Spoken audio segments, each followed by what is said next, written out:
I'm marked.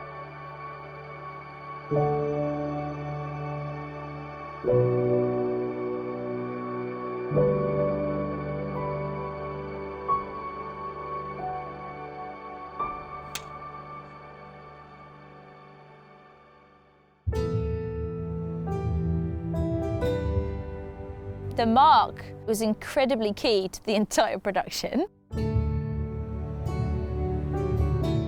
We knew various things. It wanted to be organic, it wanted to feel like it was coming from within.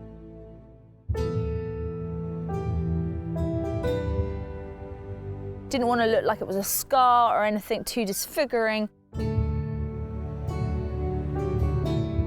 A long time ago, we started getting some concept art in, and you know, even then was like, oh, I don't know. Everyone had their own take on the mark. Yeah. You know, how organic it was and how squirrely it was, or was it different to that? And everyone had a different idea, and that was the toughest thing as more people got involved. And we did makeup tests. We got some girls in to try and do makeup tests on stand-ins sort of thing, and none of it was working.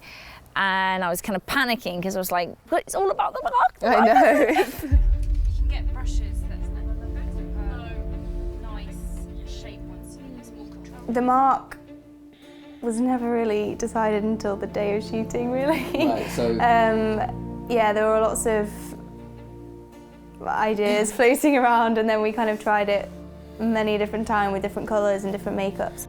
It's almost if you could paint, like, you know, the darker bits on those, and then like the lighter bits inside, isn't it? But obviously that'd be hard to do. Because it had to feel organic and come from within. I found with the first makeup test, it was very much makeup applied to the face. It wasn't, I didn't have any sort of feeling this was coming from within. It felt very make-up-y. Yeah. And it just wasn't. It was like, oh, this isn't working at all, no, But also the makeup girls, it was just availability. We'd sort of start to get somewhere, and then they couldn't come in for a couple of days, and Yeah, I was really worried about makeup. Yeah. I really wanted to actually get the mark made into a transfer, because then anyone could apply it basically as one of those sort of fake kind of tattoos, basically. Because we had different makeup artists. There wasn't one person that was always there doing it with us. In the end, Becca kind of became it, but that was quite late on.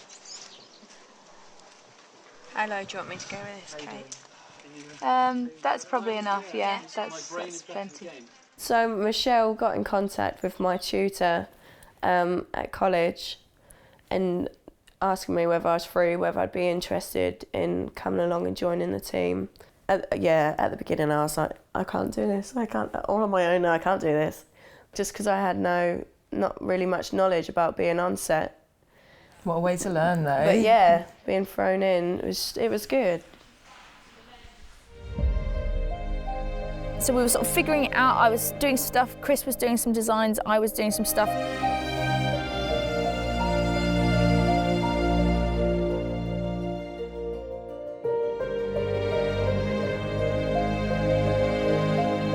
And then in the end, we ran out of time, essentially. Essentially, we had no time left. We had to shoot on the mark that weekend. It was one of those things of once it's set, it's set. Chris had done a design that we quite liked. It sort of had a lot of circles and things and seemed to fit Sophie's face all right. I don't think we'd ever tried it before. I think we literally were trying it that very day. It's true. And basically, because we hadn't done the transfer thing, we had to keep it as simple as possible so that other people could replicate it. Yeah. Which meant that the mark was never as elaborate or as interesting as it could have been, which was always a kind of regret. The basics were there. There was 2 designs, but they weren't really too sure which one they wanted to go for. It wasn't set in stone. Amanda had done it slightly more organically. It wasn't real circles at that point. Although it had changed into a way that there was a distinct pattern right here. And I remember going, right, we have to go with this one because it's simpler and that's all we can do. And we went with that design, and that design pretty much stuck. But because it was hand done every single time, they had to work tirelessly. I mean, it took at least 2 hours. What? Giving away the secret. That was a daily challenge. Yeah, man. Even though it was dead the same and we had a template to work off. Sort of a template, though. We had a half semicircle to work off, which was of this size, wasn't it? Yeah. Tiny. And to get it, even if it was at a couple of mils, it would throw out the whole Yeah. all of it. Right, smile. We were sort of judging it by Sophie's dimples and Yeah. like where things were, and sort of in the end I think they started counting almost the dots. By the end of it, me and Sophie managed to do it between us. She'd hold a mirror and we'd align it together. The 11 is here though. No it isn't, no it isn't, 11's here. That one, yeah. And we did get into a pattern routine of being able to do it and it'd be right the first time and it would be fine and go. There was a first AD that we had who kept coming in and sort of saying, okay, we need everyone on set in 10 minutes. Sort of saying to makeup, how long will makeup be? Makeup would say half an hour, and he'd sort of say, well, you've got 5 minutes, but then it would actually take an hour, and we were always late onto set.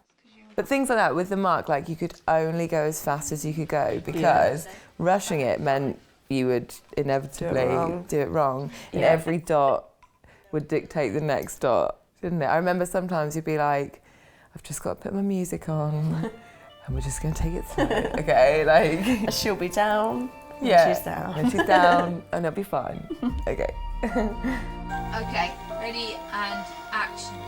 It's one of the things that I'm still not completely happy with, unfortunately, and it's something we're going to fix for second season by having someone in charge more and doing the transfer thing, because it'll stay the same constantly, but it can look more elaborate in a funny kind of way.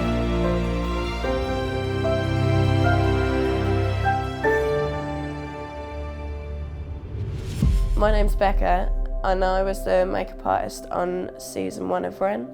I think that you should support season 2 because we'd then be able to introduce more characters, obviously another storyline, get more people involved, and then people can share the experience that us guys have already experienced. Just to be involved, it's just brilliant.